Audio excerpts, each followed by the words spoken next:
লক্ষ লোক তাহলে কাল সকাল থেকে অ্যাপিল করবে। অ্যাপিল কোথায় করবে? Appellate tribunal. ট্রাইব্যুনাল কটা ফর্ম হয়েছে? 19টা। 19টা মহামান্য হাইকোর্টের একজন চিফ জাস্টিস আছেন, কিছুদিন আগে রিটায়ার করেছেন, আর 18 জন অন্যান্য জাজরা রয়েছে। 3-4 জন আমার খুব ঘনিষ্ঠ, খুব পরিচিত আছে। এবার 19টা লোক ট্রাইব্যুনাল ফাংশন করতে শুরু করবে, আরো 3-4 দিন লাগবে। কত সংখ্যা? 9 লক্ষ। তাহলে 9 লক্ষ লোক কাল সকাল থেকে অ্যাপিল করবে। কি করে 19 জন লোক বা 19টা ট্রাইব্যুনাল করবেন, এটা ইমাজিনেশনের বাইরে আছে। এখনো কিন্তু একটা অন্য প্রবলেম, 32 লক্ষ লোক এখনো ডিসপোজড হয়নি। আর যে রেটে চলছে প্রায় 1,10,000 ডেলি, 700 জন জুডিশিয়াল অফিসার করছেন, তাহলে আরো ধরে নিচ্ছি আরো 27-28 দিন লাগবে। ততক্ষণ তো ভোট সব শেষ। এই 32 লক্ষ লোকের কি হবে? আর এই যারা রিজেক্টেড হবে তারা অ্যাপিল কবে করবে? আমাদের হাইকোর্টের যে অ্যাপেলেট ট্রাইব্যুনালের যে জাস্টিসরা থাকবেন, তারা কিভাবে জাস্টিস করবেন, তারা কিভাবে হিয়ারিং করবেন, কি দেখবেন, কাগজ দেখবেন, 1 মিনিট করে দেখলেও সম্ভব না। 19টা লোকের পক্ষে সম্ভব নয় যে 30% মানে প্রায় 18 থেকে 20 লক্ষ যদি সব ডিসপোজ হয়ে যায়। 19 লক্ষ লোককে হিয়ারিং দেওয়া, অ্যাপিল করা, কাগজ দেখে আবার ডিসপোজ করা ইম্পসিবল, সম্ভব নয়। তাহলে আমরা কোন দিকে যাচ্ছি? ওই যে শর্মিষ্ঠা ম্যাডাম বলেছেন যে ইট ইজ বাই ডিজাইন। এই নয় যে এটা ভুল হয়েছে, এটা আমরা এখন একদম সবাই নিশ্চিত যে এটা ভুল হয়নি। এটা এই নয় যে একটা কাজ করতে গিয়ে ভুল হয়েছে, একটা দেরি হয়ে গেছে, এটা এইরকম নয়। কিন্তু টার্গেটটা প্রথম থেকে ওটাই ছিল, এবং বাই ডিজাইন ছিল যে এই লোকগুলোকে বাদ দেব। এবং সংখ্যা হয়তো টার্গেটটা আরো বেশি ছিল, ন্যারেটিভ আমরা শুনেছি, কিন্তু সেটা এত রেজিস্ট করার পর তারপর আমাদের মাননীয় মুখ্যমন্ত্রী কোর্টে গেলেন, অ্যাজ এ পার্সন উনি একটা পিটিশন ফাইল করলেন, আরো 8টা পিটিশন আছে। তারপর একটু চাপে পড়ে এটা 60 লক্ষতে এসছে, যেটা আলটিমেটলি 40 লক্ষ অ্যাকসেপ্ট হবে, 20 লক্ষ লোক। এই 20 লক্ষ লোকের কি হবে? তাহলে 20 লক্ষকে বাদ দিয়ে ইলেকশন হবে?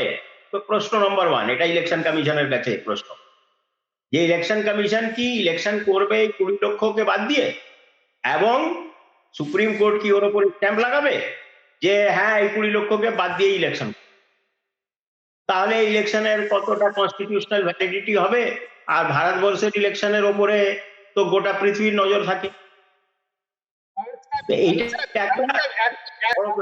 আমি জিজ্ঞাসা করি, আমি ছোট্ট মানে অঙ্ক করে দেখলাম ক্যালকুলেটরে, যদি প্রথম দফায় দ্বিতীয় দফায় যাচ্ছি না, আজকে রাতে যাদের তালিকা প্রকাশের কথা, তার মধ্যে যদি 9 লক্ষ নাম বাদ দিয়ে থাকে এবং তারা সকলেই ট্রাইব্যুনালের কাছে আবেদন করেন, যেটা তারা করবেন বলেই মনে করার কারণ আছে, রাজ্যের প্রধান শাসক দল বলছে তারা সাহায্য করবে করাতে, তাহলে 19টা ট্রাইব্যুনাল প্রত্যেকের কাছে 47,368টা করে কেস জমা পড়ে। এটা কিন্তু হাইকোর্টের বিচারপতিরা কিন্তু দুপক্ষের বক্তব্য শুনে সমস্ত আইনি দিক দেখে চূড়ান্ত সিদ্ধান্ত নেবেন। এরা সেভাবেই কাজ করতে অভ্যস্ত। এরা আপনাদের মতো এক্সিকিউটিভ অফিসার নয় যে আজকে একটা অর্ডার দিয়ে দিলাম, ঠিক আছে, কালকে হায়ার অথরিটিতে উল্টো করে দেয়, তাহলে সেরকমই চলবে। এরা কিন্তু সেরকম ভাবে কাজ করেন না। এক একজনের কাছে 47,000টা মামলা, হ্যাঁ, হাইকোর্টের বিচারপতিরা নিষ্পত্তি করতে কতদিন সময় নেবে? এইটা এখন হাইকোর্টের বিচারপতিরা, যা আমার ধারণা, আমি এইরকম ট্রাইব্যুনালের সঙ্গে একবার কাজ করেছি, সেটা হচ্ছে যে হাইকোর্টের বিচারপতিরা কোনো সময় পার্টিকে না শুনে কিন্তু কোনো মানে আশা করা যায় যে উনি শুধু কাগজ দেখে আবার অ্যাকসেপ্ট রিজেক্ট করবেন তা নয়।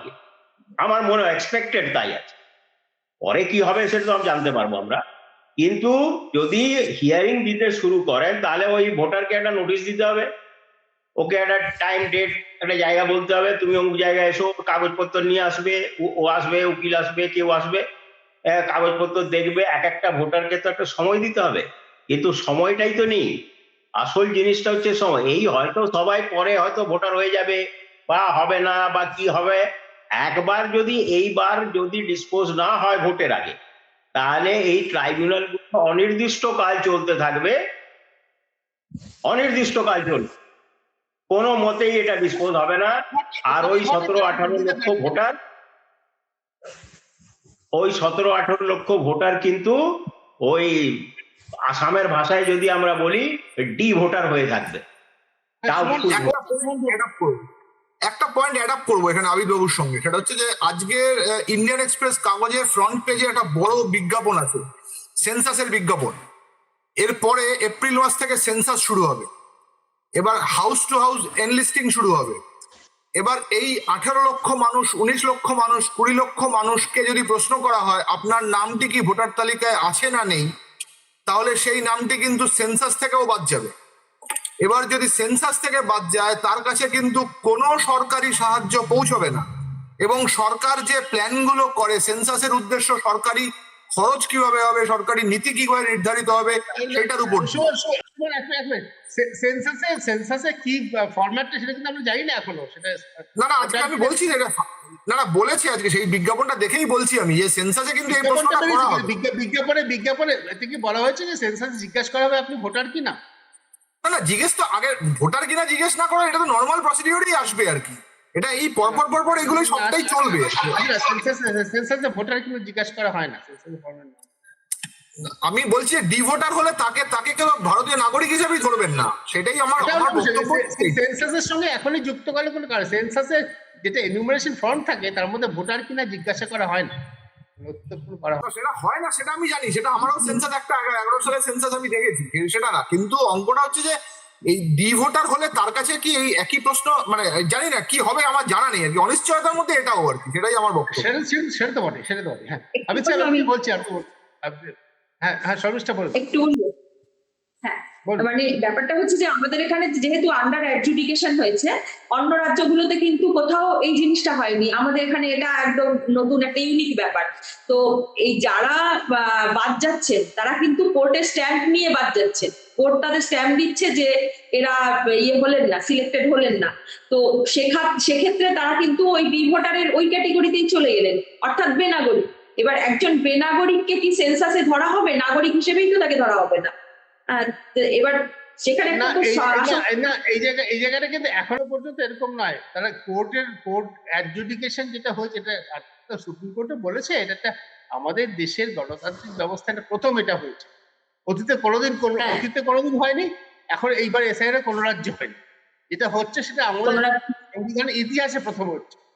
সেটা হচ্ছে এই যে বিচার বিভাগীয় অফিসার ইলেকশন কমিশনের হয়ে কাজ করছেন, কারণ সুপ্রিম কোর্ট মনে করেছে যে পশ্চিমবঙ্গ সরকার এবং নির্বাচন কমিশন দুজনেই ম্যালাফাইড ইন্টেনশন আছে, সেই জন্য এদের দিয়ে কাজ করা হয়েছে। সুপ্রিম কোর্ট যেরকম পশ্চিমবঙ্গ সরকারের সম্পর্কে সন্দেহ প্রকাশ করেছে, সেরকম নির্বাচন কমিশনের কিছু ক্ষমতা কেড়ে নিয়ে সেটা জুডিশিয়ারির হাতেই দিয়েছে। এখন কিন্তু আমাদের সন্দেহ করতে হলে জুডিশিয়ারিকে সন্দেহ করতে হয়। আমি এখনো পর্যন্ত বলছি এই 700 বিচার বিভাগীয় অফিসার যারা করছেন তারা কিন্তু সুপ্রিম কোর্টের নির্দেশে এটা ইলেকশন কমিশনে কাজ করছেন। কোর্টের স্ট্যাম্প পড়ে গেল কিনা এটা কিন্তু এখনই বলা যাচ্ছে, এটা কিন্তু আদালতে কোনো কিছু বিচার হয়নি এখনো পর্যন্ত। ট্রাইব্যুনাল যখন হবে তার আদালতে তার গ্রহণযোগ্যতা কি, এ সমস্ত অনেক বড় জটিল প্রশ্ন। এই সমস্ত আমার যেটা মনে হচ্ছে,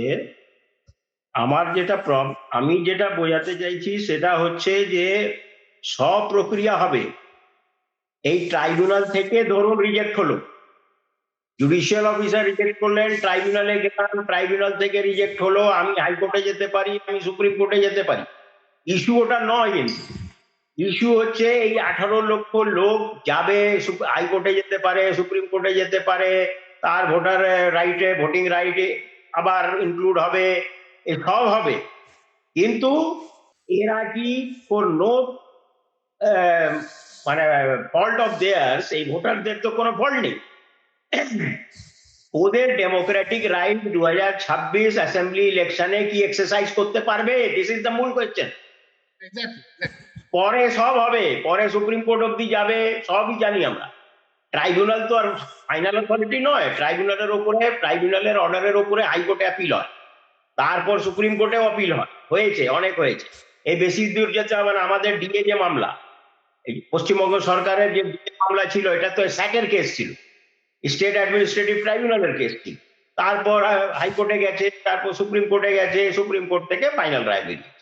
সব হবে, কিন্তু উদ্দেশ্য দুটো, এক তো এই গরিব মানুষ, দলিত, আদিবাসী, ওই যে শর্মিষ্ঠা ম্যাডাম বলছিলেন লং এজেন্ডা কি আছে, জল জঙ্গল জমির ওপরে কবজা করা, ফরেস্ট রাইট অ্যাক্টে যারা পাট্টা পেয়ে গেছে, অলরেডি পাট্টা আছে, ফরেস্টের মধ্যে ঘর বাড়ি করে থাকছে, চাষ করছে। পুরুলিয়াতে আমি নিজেই পাট্টা বিলি করেছিলাম 2008 সালে 9 সালে।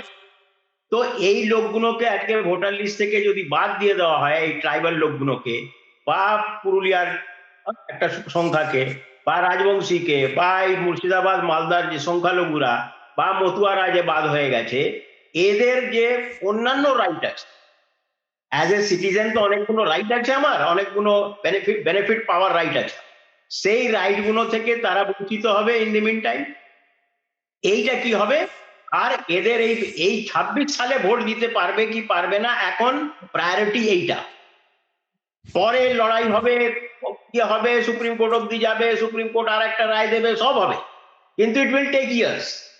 এখন 2026-এ যে ভোট হতে যাচ্ছে 23 আর 29 এপ্রিল, যেটা এখন অ্যানাউন্সড আছে, এই 17-18 লক্ষ লোক যদি ফাইনালি ডিলিটেড হয়ে যায় জুডিশিয়াল অফিসার দ্বারা, তাদের ভোটিং রাইট কি? দিস ইজ দ্য কোয়েশ্চেন, যেটা সুপ্রিম কোর্টকে উত্তর দিতে হবে এই নেক্সট ইয়ারে। কারণ সুপ্রিম কোর্টের কাছে এই জিনিসটা তো প্রেজেন্ট হবে যে এই 18 লক্ষ লোকের কি হবে।